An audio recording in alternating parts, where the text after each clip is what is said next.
The first airport I worked was actually Hawaii, and it was illegal. So for 4 months, I worked that airport every day, and I used to run from the cops, dodge the security cops. They were actually Hawaii cops. So one day, the cop arrested me and took me in the office. And he threw me up against the wall. He was very, very thuggish. Not too professional. Big guy. So he pushes me up against the wall, and he grabs my shirt, and he goes, "Now listen, I'm not going to tell you again. Don't come back here. Don't come back. I'll have you arrested." And I looked at him, and I said, "I'm not going to tell you again. I'm coming back every day." And he looked at me, and he was completely flummoxed. He said, "Do you want me to arrest you?" I said, "You can arrest me. I'm single." He said, "You're single?" I said, "I'm single. I don't have a wife. I don't have any kids. You can arrest me. I can sit in jail for a few days. No big deal."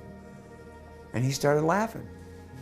He said, You don't care." I said, "No, I don't care at all."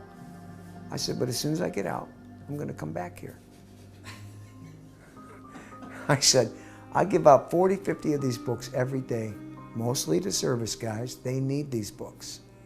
They need these books. These books are very important." So then the guy lets go of him and he backs up. And I start preaching to him. And in my mind, I just prayed to Prabhupada. I said, "Prabhupada, give me the right thing to say." I said, "You know, you follow me around so much. You kind of catch me all the time." I said, "You're thinking about me all the time." And then he's like embarrassed, right? I said, "I think you should read one of these books. I think that's why you're following me. Krishna wants you to follow me." I said, "Take this book home, read it. If you really feel that there's nothing of value in this book, then okay. But," I said, "I think you'll find something of value." So the next day, I had one of the devotee women make me a cheesecake at the temple.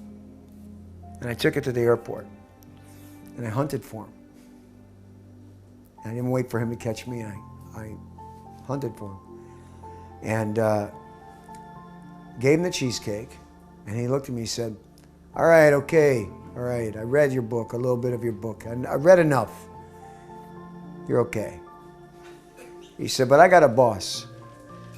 And he's going to get on my case if I don't get on your case." So he said, "So you do me a favor. When you see me walking, you sit down. Don't talk to people. Let me walk through, walk away, go in the other airport, other wing, and then you go back to what you're doing. Is that okay?" I said, "We got a deal." And I shook his hand. And we had that kind of authority. We felt that we had this authority because Prabhupada was absolutely cracking the whip. He was cracking the whip in the most loving, wonderful way. That it was impossible to say no to Prabhupada. Because he was literally like the king and the general.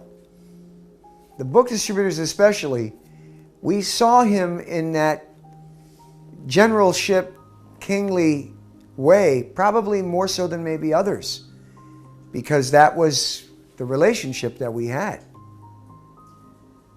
And in Chicago, there were so many different situations where we got arrested in Chicago, we got arrested in Denver, we got arrested in Hawaii, both on book distribution and Harinam. In New York, we used to get chased constantly by the cops in LaGuardia Airport until finally we kind of struck a deal with them. They gave us an area to work. And I used to bring the cop, every Friday I used to bring him a cheesecake. And when I failed to bring him a cheesecake, he would come out and look for me.